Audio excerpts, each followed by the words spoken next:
Class 12 modern computer application পর্ব 7 সম্বন্ধে আলোচনা করব। তো পর্ব 7-এ প্রথমেই যেটা রয়েছে লিস্ট বা তালিকা। তাহলে লিস্ট কি, এটা আমরা প্রথম এবং দ্বিতীয় চ্যাপ্টারেও দেখেছি। এই চ্যাপ্টারে পুরো ডিটেলসে আলোচনা রয়েছে। তাহলে লিস্ট কি? পাইথনে বিভিন্ন ধরনের ডেটার ক্রম একটি লিস্ট বা তালিকা সংরক্ষণ করা যায়। তালিকাগুলো অর্থাৎ পাইথনের মধ্যে কোনো কিছু সংরক্ষণ করার জন্য কিন্তু এই লিস্টের ইউজ হয়। লিস্টে কোনো কিছুকে, কোনো ডেটাকে খুব সুন্দরভাবে সংরক্ষণ করা যায়। তালিকাগুলি একটি একক ভ্যারিয়েবলে একাধিক আইটেম সংরক্ষণ করতে পারে। পাইথন প্রোগ্রামিং ল্যাঙ্গুয়েজে লিস্ট হলো তৃতীয় বন্ধনীর মধ্যে যে কোনো টাইপের মানগুলো কমা দ্বারা বিভক্ত একটি ক্রম। অর্থাৎ লিস্ট কি? লিস্ট মানে হচ্ছে এই তৃতীয় বন্ধনীর মধ্যে যদি থাকে তাহলে সেটা হচ্ছে লিস্ট, আর কার্লি ব্র্যাকেটের মধ্যে থাকলে সেটা ডিকশনারি। তো লিস্ট তৃতীয় বন্ধনীর মধ্যে থাকে, এটা ভেরি ইম্পর্ট্যান্ট। এবার এর মধ্যে কোনো একটা সংখ্যাও থাকতে পারে বা কমা দ্বারা এইভাবেও থাকতে পারে, কোনো নাম্বার থাকতে পারে, তাছাড়া কোনো ওয়ার্ড এভাবে থাকতে পারে, সিকোয়েন্স ওয়াইজ পরপর এইভাবে থাকতে পারে। যেমন এটা একটা ফাঁকা লিস্ট, এটা ইন্টেজার সংখ্যা। এবার ইন্টেজার সংখ্যা মানে কি? পূর্ণ সংখ্যা। আর ফ্লোটিং পয়েন্ট মানে হচ্ছে যে দশমিক সংখ্যা। এটি একটি list, string list. String list কেন বলছে? স্ট্রিং মানে হচ্ছে সেগুলো কোটেশনের মধ্যে থাকবে, কোটেশনের মধ্যে থাকলে সেটা স্ট্রিং। এটা একটা মিশ্র ডেটা টাইপ, মিশ্র টাইপ লিস্ট। এবার লিস্টের বৈশিষ্ট্য কী? লিস্ট একটি অর্ডার ডেটা স্ট্রাকচার। এর উপাদানগুলি একটি তৃতীয় বন্ধনীর মধ্যে কমা দ্বারা পৃথক অবস্থায় সজ্জিত থাকে। লিস্টে যে কোনো ধরনের ডেটাকে একসাথে রাখার স্বাধীনতা দেয়, যে কোনো ধরনের ডেটা। যেমন 0 এখানে যেমন দিয়েছে 0 1 2 3 এভাবেও থাকতে পারে, বা 0 1 2 3 পর ABCD এভাবেও থাকতে পারে। যে কোনো ধরনের ডেটা আমরা রাখতে পারবো। তাছাড়া লিস্টে 3 নম্বরে লিস্টে উপস্থিত বিভিন্ন উপাদানগুলিকে সূচক বা ইন্ডেক্স দ্বারা অ্যাক্সেস করা হয়। 4-এ বলেছে লিস্টে একই উপাদান একাধিকবার থাকতে পারে, সেক্ষেত্রে তাদের সূচক বা ইন্ডেক্স আলাদা হবে। লিস্টের প্রথম দিকের সূচকগুলি কম এবং পেছনের দিকের সূচকগুলি বেশি হয়। তারপর 5-এ বলেছে লিস্টে উপস্থিত স্ট্রিং উপাদানগুলো অবশ্যই কোটেশনের চিহ্ন দ্বারা আবদ্ধ থাকতে হবে। স্ট্রিং মানেই তো সেই কোটেশনের মধ্যেই থাকতে হবে, তাই না? এবার স্ট্রিং যদি কোটেশনের মধ্যে না থাকে তাহলে সেটাকে আমরা স্ট্রিং বলতে পারবো না। 6-তে বলেছে লিস্ট হলো একটি পরিবর্তনশীল ডেটা টাইপ, তাই লিস্টকে ডাইনামিক ডেটা স্ট্রাকচারও বলা হয়ে থাকে। কেন বলা হয়? লিস্ট খুব সহজেই পরিবর্তন করা যায় এবং এটি ধারাবাহিকভাবে ডেটা ফ্লো নিয়ন্ত্রণে লিস্টের তুলনা হয় না, সেজন্য এটা ডাইনামিক ডেটা স্ট্রাকচার। মনে রাখবে, ডাইনামিক ডেটা স্ট্রাকচার কাকে বলা হয়? লিস্টকে বলা হয়। ফর এক্সাম্পল, তালিকা তৈরি করতে বলেছে এজেস 20, 22, 24, 26।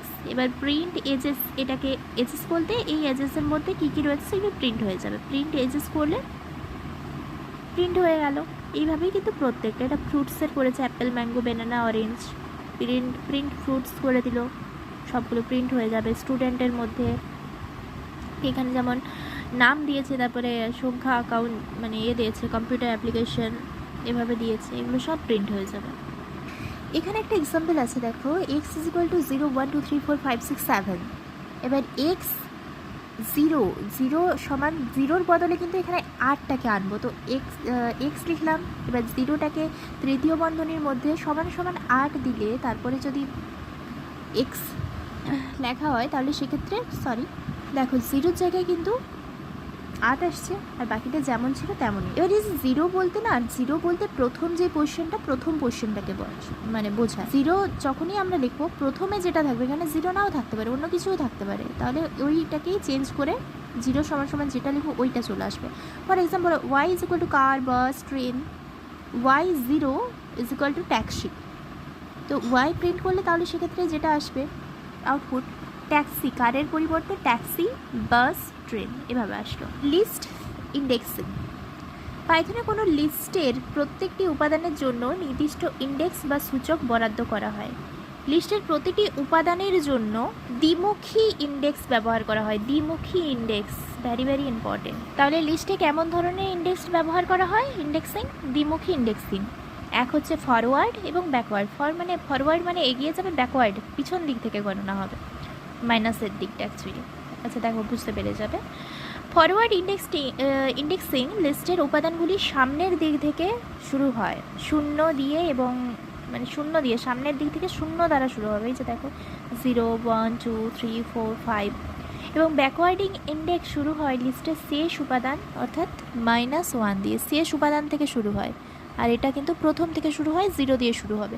অর্থাৎ ফরওয়ার্ডিং ইন্ডেক্স লিস্টের প্রথম থেকে গণনা শুরু করে এবং ব্যাকওয়ার্ডিং ইন্ডেক্স লিস্টের শেষ দিক থেকে গণনা শুরু করে। যেমন এখানে নাম্বার রয়েছে 5 6 7 8 9 10। ফরওয়ার্ডিং ইন্ডেক্সিংয়ের ক্ষেত্রে যেটা হয়, আমি বারবার ইন্ডেক্সড বলছিলাম হয়তো, ইন্ডেক্সিং, ওকে, ইন্ডেক্সিং। তো ফরওয়ার্ড ইন্ডেক্সিংয়ের ক্ষেত্রে 0 থেকে গণনা হবে, তাহলে 5-এর ফরওয়ার্ড ইন্ডেক্সিং কত? 0। আর 5-এর ব্যাকওয়ার্ড ইন্ডেক্সিং কত? -6। তো এখানে যত আছে 10 পর্যন্ত, তো 0 1 2 3 4 5 এভাবে লিখলাম। এবার ব্যাকওয়ার্ডের ক্ষেত্রে -1 থেকে শুরু হবে, এই -1 থেকে শুরু হবে, -1 -2 -3 -4 5 6 এভাবে। যদি বলা হয় 8-এর ব্যাকওয়ার্ড ইন্ডেক্সিং কত 8-এর, তাহলে 3 হবে। আর ফরওয়ার্ড বললে জাস্ট এমনি 3 হবে, শুধু 3 হবে। এবার 6-এর যদি সেক্ষেত্রে বলা হয় 1 হচ্ছে, -5 হচ্ছে এখানে। 5-এর বললে ফরওয়ার্ডে 0, ব্যাকওয়ার্ডে -6। Hope your concept is clear. যেখানে সুন্দরভাবে দিয়েছে গুহপালের বইটা এটা। তো ফরওয়ার্ড ইন্ডেক্সিংয়ের ক্ষেত্রে লিস্টটা লিখেছে 5 6 7 8 9 10। এবার প্রিন্ট লিস্ট 0 করলে এর ফরওয়ার্ড কত? 5-এর ফরওয়ার্ড 0 ছিল, প্রিন্ট লিস্ট 0 করলে তাহলে কিন্তু আমার অ্যান্সার মানে আউটপুট আসবে 5। তেমনই সবগুলোই ওইভাবেই করা হয়েছে। এখানে 0 থেকে গণনা শুরু, তাহলে ফরওয়ার্ডিংয়ের ক্ষেত্রে 0 1 2 3 4 5 ওইভাবে যদি আমরা প্রিন্ট করি, তাহলে এই যে ফরওয়ার্ড নাম্বারটা আমরা লিখব লিস্টের পরে তৃতীয় বন্ধনীর মধ্যে ফরওয়ার্ডিং নাম্বারটা লিখলে কিন্তু সেই সংখ্যাটা আসবে। যেমন 0 যদি লিখি তাহলে 5 আসবে। এবার যদি 1 প্রিন্ট লিস্ট 1 যদি লিখি তাহলে সেক্ষেত্রে 1-এর সোজা কত আছে? 6 আছে, তো অ্যান্সার আউটপুট 6 আসবে। এইভাবে প্রত্যেকটা। ব্যাকওয়ার্ডিংয়ের ক্ষেত্রেও সেম তাই, যেটা দেখলাম যে ব্যাকওয়ার্ডিংয়ের ক্ষেত্রে কি হচ্ছে, 10 থেকে পুরো 10টা -1 -2 -3 এভাবে -6 পর্যন্ত, 5-এর কাছে -6 পর্যন্ত এসেছে। এবার সেক্ষেত্রে যদি আমরা 5টাকে পেতে চাই তাহলে প্রিন্ট লিস্ট -6 এভাবে লিখতে হবে, তাহলে 5 আমাদের ব্যাকওয়ার্ড ইন্ডেক্সিংয়ে আসবে। ওকে, প্রত্যেকটাই এইভাবেই আছে। এরপরে লিস্ট অপারেশন। পাইথন প্রোগ্রামিংয়ে লিস্টের ওপর বিভিন্ন গুরুত্বপূর্ণ অপারেশন করা যায়। এই অপারেশনগুলি হলো কনক্যাটিনেশন, রিপিটেশন মিনস এটা গুণ চিহ্নটা, যেটা স্টার চিহ্ন দিয়ে আমরা লিখি না, ওইটা রিপিটেশন। আর কনক্যাটিনেশন প্লাস চিহ্ন যেটা। এবার মেম্বারশিপ ও স্লাইসিং, নিচের এই অপারেটরগুলি সম্বন্ধে বিস্তারিত আলোচনা করা হলো। কনক্যাটিনেশন এই তো দিয়েই দিয়েছে। লিস্টের এই যে প্লাস যে অপারেটর, লিস্টের প্লাস অপারেটর একটি বাইনারি অপারেটর। এটি ব্যবহার করে 2 বা ততোধিক আলাদা লিস্টকে সংযুক্ত করে একটি নতুন লিস্ট তৈরি করা যায়। প্লাসের কাজ কি? যোগ করা। তো এটাও কিন্তু লিস্টে 2 বা তার থেকে বেশি লিস্টকে সংযোগ করে একটা নতুন লিস্ট তৈরি করতে পারবে। উল্লেখযোগ্য কনক্যাটিনেশনের ক্ষেত্রে প্লাস অপারেটরের বা কনক্যাটিনেশন অপারেটরের 2 পাশে অপারেন্টকে অবশ্যই লিস্ট ডেটা হতে হবে। মানে আমরা যদি প্লাস দিয়ে কোনো কিছুকে যুক্ত করি, যেই দুটোকে আমরা যুক্ত করব ওটা অবশ্যই লিস্ট হতে হবে, লিস্টের অন্তর্গত হতে হবে। যদি সেটি না হয় তাহলে পাইথন একটি এরর মেসেজ প্রদর্শন করবে। লিস্ট কিন্তু হতেই হবে, এটা অবশ্যই খুব ইম্পর্টেন্ট। আমরা যদি কোনো কিছুকে প্লাস করতে চাই, মানে দুটোকে জয়েন্ট করে একটা নতুন লিস্ট তৈরি করতে চাই, ওই 2 পাশে যেটা থাকবে অপারেন্ট যেটাকে বলা হয়েছে, এটা তো অপারেটর, আর 2 পাশে যেটাকে আমরা সংযুক্ত করব ওই দুটোকে অপারেন্ট বলা হয়। তাহলে ওই দুটো কিন্তু আমাদের লিস্ট অবশ্যই হতে হবে। যদি লিস্ট না হয় তাহলে সেক্ষেত্রে এরর দেখাবে। যে নতুন লিস্ট গঠিত হবে সেখানে উক্ত 2টি অপারেন্টেই কোনোরূপ পরিবর্তন হবে না। ফর এক্সাম্পল, সিনট্যাক্স আমাদের new list is equal to list 1 list 2 list 3 এভাবে হতে পারে। এবার উদাহরণ হিসেবে লিস্ট 1-এ ধরো 1 2 3 আছে, লিস্ট 2-তে 4 5 6। এবার লিস্ট 1 প্লাস লিস্ট 2 যদি আমি করি তাহলে সেক্ষেত্রে এই যে 1 2 3 4 5 6 এগুলো একটা লিস্টের মধ্যে চলে আসবে, এই যে আউটপুট। তো এভাবে। এবার রিপিটেশন ব্যবহার করে কোনো লিস্টকে নির্দিষ্ট সংখ্যক বা পুনরাবৃত্তি বা রিপিট করে একটি নতুন লিস্ট তৈরি করা যায়। এখানে রিপিটেশন অপারেটর এটিও একটি বাইনারি অপারেটর। এবার রিপিটেশন যে সংখ্যাটা হবে সেটা কখনোই শূন্য বা শূন্য থেকে কম হবে না, ওকে, সর্বদা 1 থেকে শুরু হবে, 1 বা একের অধিক অ্যাকচুয়ালি।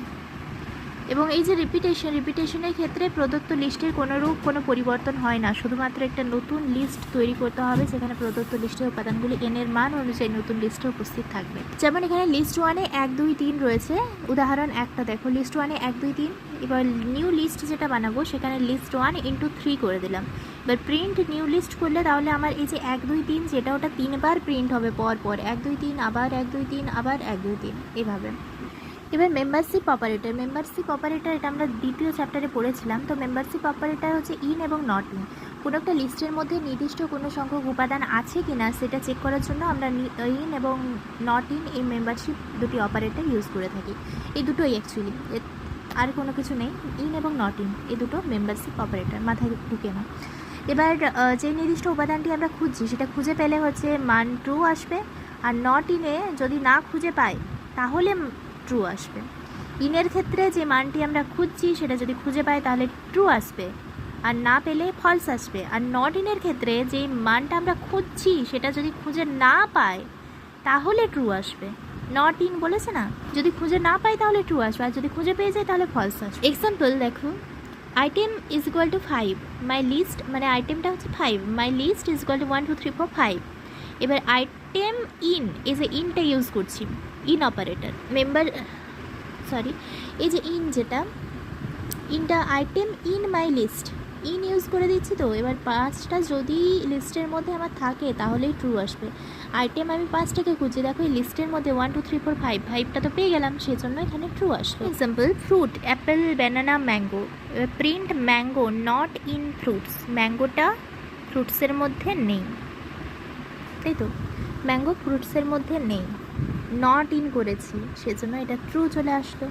এবার অরেঞ্জ ইন ফ্রুটস, অরেঞ্জ ফ্রুটসের মধ্যে আছে, অরেঞ্জ তো সত্যিই নেই সেজন্য এটা ফলস। আর নট ইন যেহেতু বলেই দিয়েছে নেই, অ্যাকচুয়ালি এটা মনে রাখবে যে ইনের অপোজিট নট ইন, ইন যেটা হবে তার উল্টোটা নট ইনের ক্ষেত্রে হবে।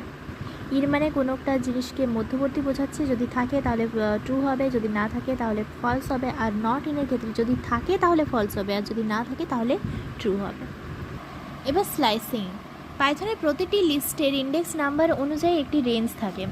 সেই রেঞ্জকে বিভিন্ন ভাগে ভাগ করলে লিস্টের বিভিন্ন উপাদানগুলি তাদের নিজেদের অবস্থান অনুযায়ী উপস্থাপন করাকেই স্লাইসিং বলে।